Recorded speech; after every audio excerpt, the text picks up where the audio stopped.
I want to say Oh, you were saying 276. post DQs. This is post DQs. Okay. Ignite 300 at like 276 minus DQs. Okay. Pretty good. Oh, thank you. Grazie. So we go right into it. We have Ikan, who was seated in the top 5. He's been kind of making the run towards the end here. He lost to also Syrup, so he's looking for his run back. And Shelter, who has had quite the run tonight. My understanding is that, well, Ryan told me this, was that Shelter and Ice Knight and Ikan all lost to Syrup in winners. 3-0. Yeah. Yeah. And yeah, they were 3-0 because Syrup good, turns out. Syrup quite good.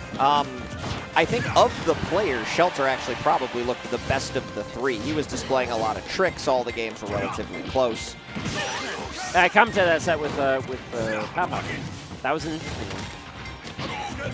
So we go now to what will be a lot more footsies, I think, than most people are used to, especially like in a Bayo matchup particularly. I think Ikan's going to know not to jump too frequently as he hits the little conversion into my favorite Ryu move, the forward aerial. The tree trunk.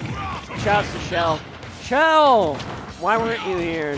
Man. He's at work. I did message him. I'm sure he's at work. That's how that works. He's probably in the chat. Hopefully.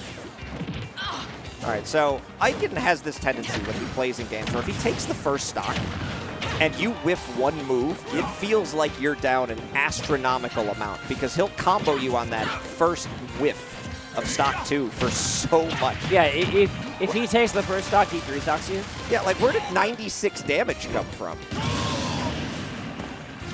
Not sure what Ikan's plan was there. I think he was trying to bait something into like force a trade, maybe up BM off the bottom of PS2 or something. It just didn't pan out. Yeah, if you assume Bayo's going to be more aggressive, you want to trade and then like come back to the stage some other way. But it was just guns. I think it's always risky to try to trade with Witch Twist. Like most moves are not going to out-prioritize the AD base. I mean, you don't have many options when you're Ryu off the stage. Okay, well, you have that. When you're on the stage, you can just give him the freaking toes. Ooh, where are we going? Hello? That was a cook. Oh, he's so... He almost died. So nasty. Back hit of fair into a conversion, and that was like wildly intentional. Like, no, that was a cook. You don't just do that. You have a plan. That was a super cook, but... And again, when Ikan gets a stock lead, it's just like, what do you even do? Well, he hit that one conversion, and now you're down like an extra %. Now he has to re-grab, which he can't do. All right, Ikan going for the F smash. Shelter's got to find kind of an in here. Maybe if he can get like the edge guard, which flubbing it a little, letting Ikan back to stage. But if he could take this stock, you know, Bayo's Bayo. Like, a lot of the characters in Ultimate right now are just so scary, where they can just kill you out of nowhere all of the time. So that's how these metagames evolve, right? Like, this is people get better with their characters. 8-year-old game. You're going to find the KOs. Ana hitting my favorite 11-frame option. 3 frames out of shield jump and 8-frame back air to instantly kill you with the gold bond toes. Shelter deserved it.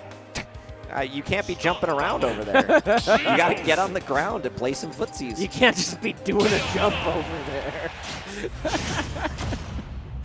I mean, people are so used to calling like ledge jump the tournament winner, which is not strictly accurate, but like ledge jump in this game is so strong compared to other Smash games. So a lot of players will do it. And a lot of the top players that flourish, if you go back and look at sets they win, they have such a large tendency to punish the ledge jump or to punish the corner jump because you feel like jump is strong, I must jump to get out of a disadvantage situation. I mean, when ledge is free and then ledge jump is 3 frames, I thought that actually...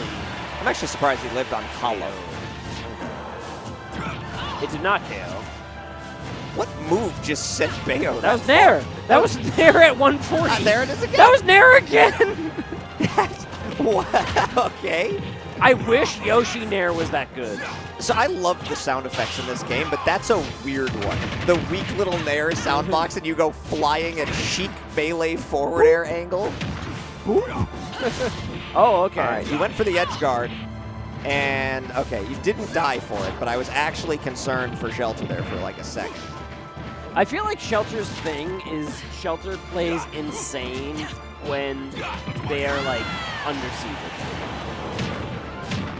So, like... I don't think I underseeded Shelter. I think Shelter just went crazy because anybody... Look at the number of players who are in this bracket who at one point were top 5 in Chicago. That number is very high. I do not mean to say that to criticize you as a seeder, to be totally honest. My seeding is beautiful and perfect for those watching at home. I think that Shelter just takes it personal and is like, I'm going to go insano mode on this specific day. Gonna go sicko mode? Yeah. Shelter actually has a pretty crazy habit of doing really well at tournaments that I'm physically at when he's playing well. I feel like I always see him far in bracket. That's our Uvu Jobber. And there's still time. But let's see if that run continues. Oh, that's a funky pretty trade. Good trade. Yeah, that's not the trade you're looking for if you're Bayo, but you know, props to Ikan for recognizing that situation. That was like up Bayo up tilt to Ryu anything. Oh, I love that little mix-up. Shelter has these really cool, like, actual bait whiffs into ABKs that he goes for a lot. And so many of them actually just look more free flow for the character. Oh, that fair miss barely. It was looking like we might have been evened up. If that fair had connected, I believe that was a dead Ryu. This is such a brutal spot to be in, though, too, because, like, you didn't kill, but now Ryu's at 120 because you went for the big combo. So now the Shoryu with the Rage is gonna kill. So you have to take the stock or to take away actual kill options without losing many trade interactions. Yeah, now it's too late. Now you're losing a trade to Ryu Nair where it just takes away the stage. And that feels really, really bad because you just take 10% from a Ryu Nair and you're like, this is miserable. What an up Rip smash it, call. dude! Wow. That's insane. Give it your all. I think one of my favorite things about watching Ikan play is that he'll win, and he's just like, yeah, like motionless. I knew. I love that I don't love the in-between. I love the pop-off, the passionate player that pops off super hard, and I love the absolute zero emotion. Like, to be clear, I don't win a lot, but when I do win those sets, I'm always the same. I'm like, we'll pound it. We'll do the thing. I am not a pop-off like merchant, you know? No, I get you. I've only ever popped off twice, and I remember both. You hate to see that. Just from the booth over here, there is no good way to commentate that whatsoever. The Bayo tags, yeah. Thank you, Xylus. It's the Bayo tags. Gotta hold it. Does always happen. Always one. When you've got to count 5 jumps, you sometimes are in between the 4th and 5th jump. Oh no, waiter, my lobster's too buttery and my steak is too juicy. Well, maybe this is turning all the way around because it is. Oh, what a combo. Look at Shelter go. That was crazy. If there were ever a game to turn this set all the way around, it's the one where you SD at 0 at the very start and then just immediately KO Ikan. I'm surprised in that last situation Ikan went for the Shoryu. I thought he could have gotten up there for the spike box. Doesn't matter. Ooh. I thought that was the read for the up tilt. You're so crazy. What a move. All right, Shelter back to stage. Looking for anything out of the corner, but Ikan just playing at that distance where you can't get out of the corner. You can't jump, you can't mash. It was grounded side B, I think. That just started up too slow and was like, you're just going to rip an up strong. That'll kill. And up strong. Wrong game, buddy. Ryan called me out on that like 5 times when we were commentating.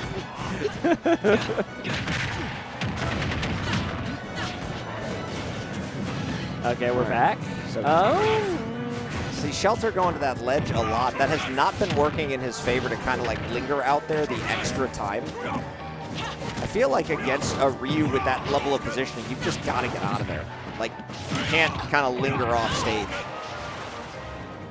Turning around the Hadouken to specifically reversal.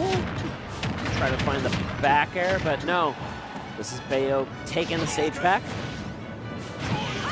Oh, Ryu not going to make it back, though. Wait a minute. Signs of life here. What you got, Shelter? He's looking for something. When you're doing the double down angle, like you've got a plan that's trying to like you want a dive kick to specifically go for the cheese angle. Now you got to reset.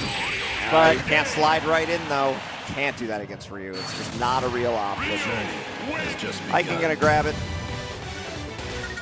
As we see Babines 2, Ice Knight 2, and the winner playing lobster. There we go. We are headed to grand finals. We are what I personally had predicted. I didn't seed it this way, obviously. You have to seed specific ways when you're avoiding conflicts and different pools and so on and so forth. But if you had asked me what I thought Grands was going to be, this was it. Yeah, that makes sense. So the best of what we got versus the best of what is coming in from out of region. Well, I wondered how the